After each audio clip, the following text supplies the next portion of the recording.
Welcome to our presentation about the Sword of Honour and Globe of Honour Awards, where we'll be looking at the application process for the 2016 scheme. I'm Charlotte Lander, Brand and Marketing Communications Manager, and I'm joined by Durrani, our Qualifications Manager, and Dave Parr, our Head of Audit and Technical Services. These prestigious awards recognise the best of the best in terms of occupational health, safety and environmental management. The Sword of Honour represents the pinnacle of good occupational health and safety management, while the Globe of Honour recognises the best of the best in terms of environmental management. So why should you apply? The awards are highly regarded for representing the cutting edge of health, safety and environmental management, and as a result, they recognise your commitment to high standards. They recognise your achievement and exemplary performance, both internally in terms of staff motivation and externally in building your reputation through use of the logo, trophy and publicity for winners through the British Safety Council publications. The Sword of Honour applications are open to organisations that achieve the maximum 5-star grading in the 5-star Occupational Health and Safety Audit between 1st of August 2015 and the 31st of July 2016. The Globe of Honour is open to organisations that achieve the maximum grading in the 5-star Environmental Audit between the 1st of August 2015 and the 31st of July 2016. I'll now hand over to Kiz, who will explain in a bit more detail the application process.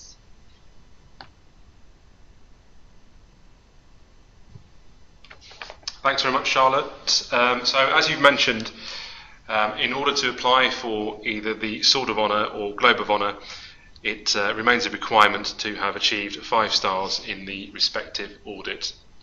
And as previously, 40% of the marks will be determined for these schemes by the outcome of the applicant's audit.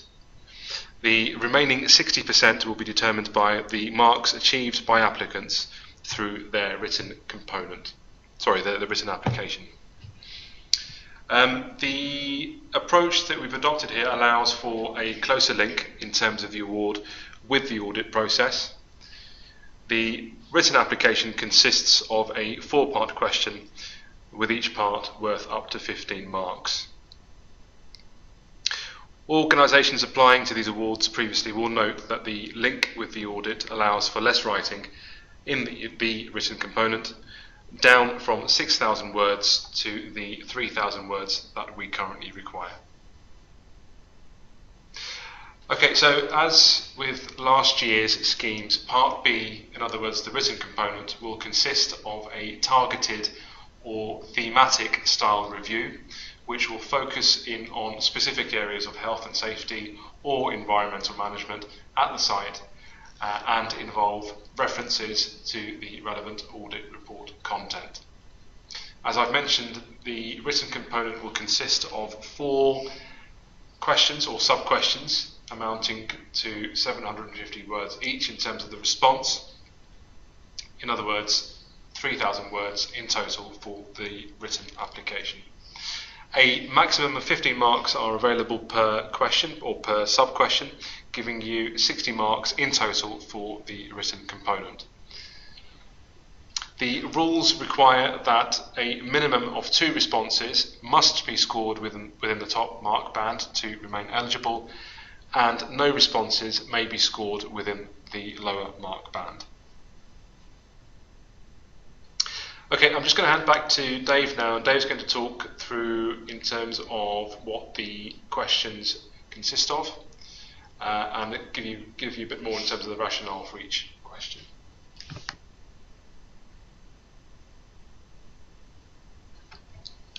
Okay, thanks Kiz. As Kiz has mentioned, the emphasis of the award process is directly linked to the outcomes and findings of the relevant 5-star audit and how they will be used in your organisation's continual improvement process. We consider this to be highly appropriate, as the 5-star audit is a comprehensive and thorough examination of your organisation's health, safety and/or environmental management systems, the associated arrangements and your ultimate performance. Our auditors will have verified through document review, management interviews and operational sampling just how effectively your organisation have implemented these systems. The question set element of the process is basically looking for an explanation of how you will use the audit report findings to improve and enhance these arrangements. Kiz mentioned a theme with the questions, and the question set for this year is focusing predominantly on continual improvement and leadership, which I'm sure you'll recognise from the 5-star audit as key safety and environmental management indicators. So if we look at the questions in a little more detail, excuse me, question 1 is basically looking for a critical evaluation of your environmental or health and safety performance, and again, to take up the theme that Kiz mentioned, with reference to your audit report findings. I would emphasise that with question 1, we are looking for your critical evaluation of these findings, and more besides. Really, we're not just looking for obviously a regurgitation of the audit report content. So with question 2, we're focusing here on continual improvement, and in particular how you will enhance current levels of participation by interested parties in this continual improvement process. And this is not just internal stakeholders, but also external stakeholders as well. So again, reference to the report findings is crucial, but as a reference point in your response, we're looking for how you will use the current the findings on your current levels and how you're going to enhance these arrangements moving forward.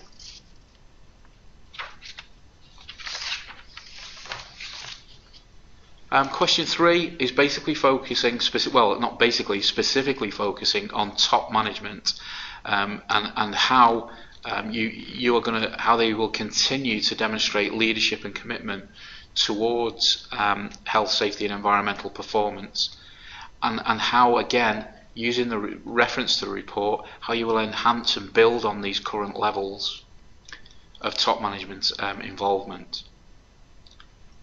Question 4 is focusing on continual improvement, and again, to labour the point somewhat, reference to the report outcomes, how you will use the recommendations and the findings from the report in your planning for the coming year or the coming years in some cases. Again, so this is focusing on top management involvement and continual improvement.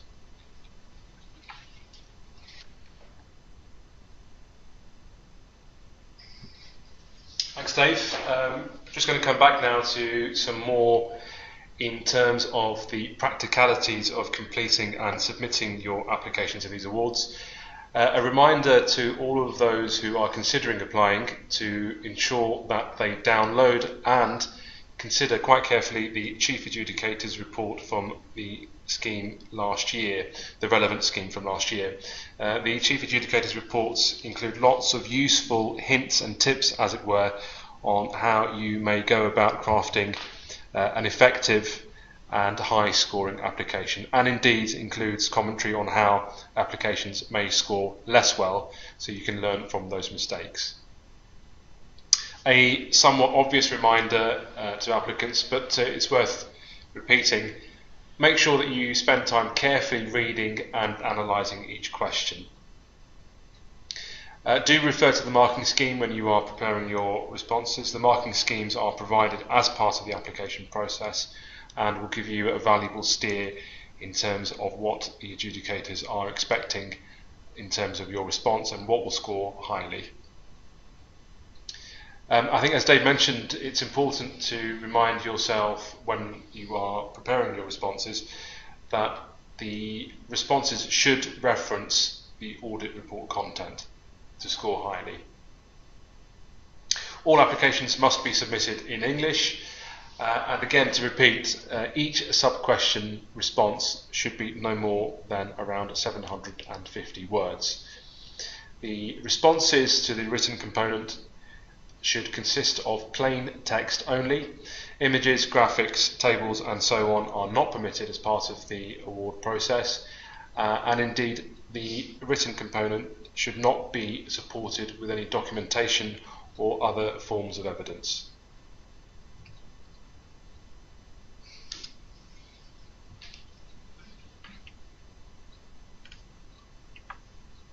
A bit here about how we set about marking the written component of the awards. The written applications are always marked by our appointed panel of adjudicators. The adjudicators are all independent in their capacity and all are experienced with marking either the Sword or Globe of Honour.